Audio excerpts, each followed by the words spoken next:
हाय दोस्तों, आइए song writer. और दोस्तों बताइए आप लोगों को कैसा लगा कल वाला वीडियो। और दोस्तों बोला था ना मैं एक मुखड़ा लेकर आऊंगा बोलबम का सॉन्ग, तो लेकर आ गया फिर से मैं बोलबम का सॉन्ग। और दोस्तों बताइएगा कि वीडियो कैसा लग रहा है।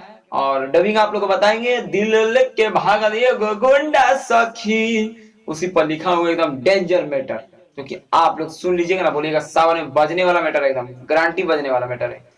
क्या कि लेडीज मीटर है। आइए कैसे आप लोग जाते हैं कि लेडीज मीटर ज्यादा चलता है, आप लोग को डबिंग बताएंगे। ये पहले पढ़ के आप लोग को इसमें बता देते हैं। हाई पावन महीना हो सावन, जब से चढ़ल बा लागे मन भावन। ठीक, धके कान्हे पर कांवर, सब दिखावे ले पावन। सब जाता रे नूरे, बोलबम नारा सुनाता वे नरे, कांवर सजा के देवघर जाता नूरे। बहुत अच्छा गाना है दोस्तों। आप लोग आइए डबिंग बता रहे हैं कैसे कम से कम समय में। और पर्सनली गाना लेने चाहते तो संपर्क कीजिएगा, और अच्छा लगेगा तो लाइक ठोक दीजिएगा, कमेंट कर दीजिएगा कैसा भाई का लिखा हुआ गाना आपका चैनल से। हाई हाई पावन महीनावा हो सावन, जब से चढ़ल बा लागे मना भावन।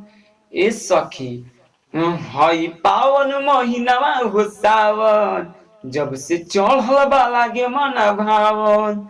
धके कान्हे पकावर सब देखावे ले पावर, धके कान्हे पकावर सब देखावे ले पावर। सब जाता नुरे, बोलबम नारा सुनाता नुरे, कांवर सजा के देवघर जाता नुरे।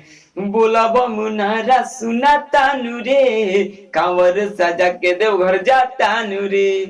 तो दोस्तों बताइएगा कैसा मैटर लगा, और बोलिएगा कौन सा मैटर पर आप लोगों को गाना कौन सा धुन पे लिख के लेकर आऊंगा। बोलबम का गाना एकदम लगातार लिखा रहा है दोस्त, और ऑर्केस्ट्रा बोलबम का शादी सॉन्ग जो लिखवाना है, सैड सॉन्ग, आप लोग जल्द से जल्द संपर्क कीजिएगा। मिलते हैं फिर इस तरह का वीडियो।